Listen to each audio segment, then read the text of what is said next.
ಸೇವಂತಿ, ಎಲ್ಲದಕ್ಕೂ ಕಾರಣ ಹೇಳೋದಕ್ಕಾಗೋದಿಲ್ಲ. ಸುಮ್ಮನೆ ನನ್ನ ತಲೆ ತಿನ್ಬೇಡ, ನನ್ನ ಪಾಡಿಗೆ ನನ್ನ ಬಿಟ್ಬಿಡು. ಸರ್ ಸರ್, ಏನಾಗಿದೆ ಇವ್ರಿಗೆ? ಯಾಕೆ ಹೀಗೆ ಆಡ್ತಾ ಇದ್ದಾರೆ? ಎಲ್ಲ ಚೆನ್ನಾಗೇ ಇತ್ತಪ್ಪ. ಇಷ್ಟು ದಿನ ನನ್ನ ನೋಡಿದ್ರೆ ನನ್ ಮಗ ದೂರ ಓಡ್ ಹೋಗ್ತಿದ್ದ. ಆಮೇಲೆ ನನ್ ಮಗುನ ನಾನ್ ಏನ್ ಮಾಡ್ಬಿಡ್ತೀನೋ ಅಂತ ನಾನ್ ದೂರ ಓಡ್ ಹೋಗ್ತಿದ್ದೆ. ಈಗ ನೋಡಿದ್ರೆ ನನ್ ಗಂಡ ದೂರ ಓಡ್ ಹೋಗ್ತಿದ್ದಾರೆ. ಒಟ್ನಲ್ಲಿ ಈ ಮನೆಯಲ್ಲಿ ಯಾವಾಗ್ಲೂ ಏನಾದ್ರೂ ಒಂದ್ ವಿಚಿತ್ರ ನಡೀತಾನೆ ಇರುತ್ತೆ. ಇದು ಕೊನೆ ಅನ್ನೋದೇ ಇಲ್ವಾ ಅಪ್ಪ ದೇವ್ರೆ? ಯಾಕಮ್ಮ ಒಬ್ಬೊಬ್ಳೆ ಮಾತಾಡ್ತೀಯ? ನಿಮ್ಮ ಅಪ್ಪನ ಜೊತೆ ಮಾತಾಡೋಣ ಅಂದ್ರೆ ನಿಮ್ಮ ಅಪ್ಪ ಓಡ್ ಹೋದ್ರಲ್ಲ, ಇನ್ನೇನ್ ಮಾಡ್ಲಿ? ನನ್ ಜೊತೆ ಮಾತಾಡು. ನಿನ್ ಜೊತೆ ನಾನು ಏನೋ ಮಾತಾಡ್ಲಿ? ಕತೆ ಹೇಳು.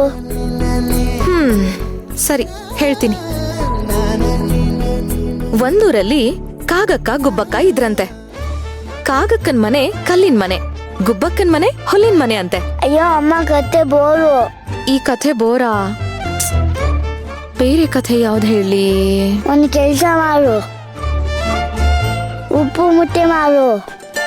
ಉಪ್ಪು ಮೂಟೆನಾ? ಸರಿ. ಅರ್ಜುನ್ ಸರ್ ಯಾಕೆ ಹಾಗೆ ಮಾಡಿದ್ರು? ಅವ್ರ ಬೇರೆ ಏನಾದ್ರೂ ಸಮಸ್ಯೆ ಇದೆಯಾ?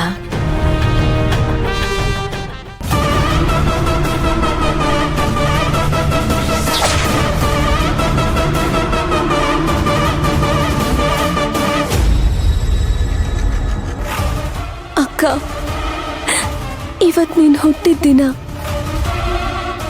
ನೀನ್ ಇದ್ದಿದ್ರೆ ಎಷ್ಟು ಖುಷಿಯಾಗಿ ನಾವು ಅದನ್ನ ಸೆಲೆಬ್ರೇಟ್ ಮಾಡ್ಬೋದಿತ್ತು. ಆದ್ರೆ ನನ್ ಪರಿಸ್ಥಿತಿ ನೋಡು.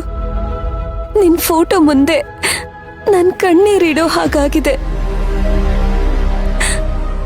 ಅಕ್ಕ,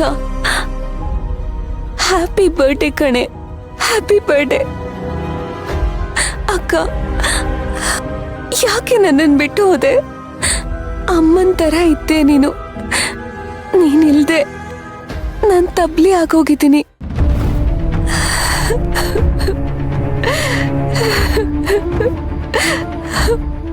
ನನ್ನ ಲೈಫಲ್ಲಿ ಯಾರೂ ಇರ್ಲಿಲ್ಲ. ನೀನಿದ್ದಕ್ಕೆ ನನಗ್ ನೀನು, ನಿನಗ್ ನಾನು. ಈಗ ನೀನ್ ಹೋದ್ಮೇಲೆ ಎಷ್ಟು ಒಂಟಿತನ ಕಾಡ್ತಿದೆ ಗೊತ್ತಾ? ಆದ್ರೂ ಒಂದೊಂದ್ಸತಿ ಯಾಕಾದ್ರೂ ಬದುಕಿದೀನೋ ಅಂತ ಅನ್ಸುತ್ತೆ ಅಕ್ಕ. ನೋಡಿದ್ಯಾ, ನಿಮಿಷಕ್ಕೆ 10 ಫೋನ್ ಬರ್ತಿದೆ. ನಿಜ ಹೇಳ್ಬೇಕು ಅಂದ್ರೆ ನನಗೆ ನಿನ್ ಮುಖ ನೋಡೋದಕ್ಕೂ ಇಷ್ಟ ಆಗ್ತಿಲ್ಲ. ಅಷ್ಟು ಕೋಪ ಬರ್ತಿದೆ ನನಗೆ. ಮನೇಲಿ ಪರಿಸ್ಥಿತಿ ಹೀಗಾಗಿದೆ, ಅದಕ್ಕೆ ಬೇರೆ ಒಟ್ಟಿಗೆ ಹೋಗಿ ಅಂತ ಹೇಳಿದ್ರು, ಅದಕ್ಕೆ ಬಂದೆ ಅಷ್ಟೇ. ಕರ್ಣ, ಬೇಜಾರು ಮಾಡ್ಕೋಬೇಡ. ನಾನು ಮಾಡಿದ ತಪ್ಪಾದ್ರೂ ನನ್ನ ಉದ್ದೇಶ ಒಳ್ಳೇದೇ ಇತ್ತು. ಈಗಲೂ ನೀನು ಮಾಡಿರೋ ದಟ್ ಕೆಲಸ ನೋಡಿದ್ರೆ ನನಗೆ ಕೋಪ ಬರ್ತಿದೆ. ಕರ್ಣ, ಇವಾಗ ನನ್ನ ಬೈಯೋದ್ ಬಿಟ್ಟು ಸೊಲ್ಯೂಷನ್ ಬಗ್ಗೆ ಮಾತಾಡೋಣ.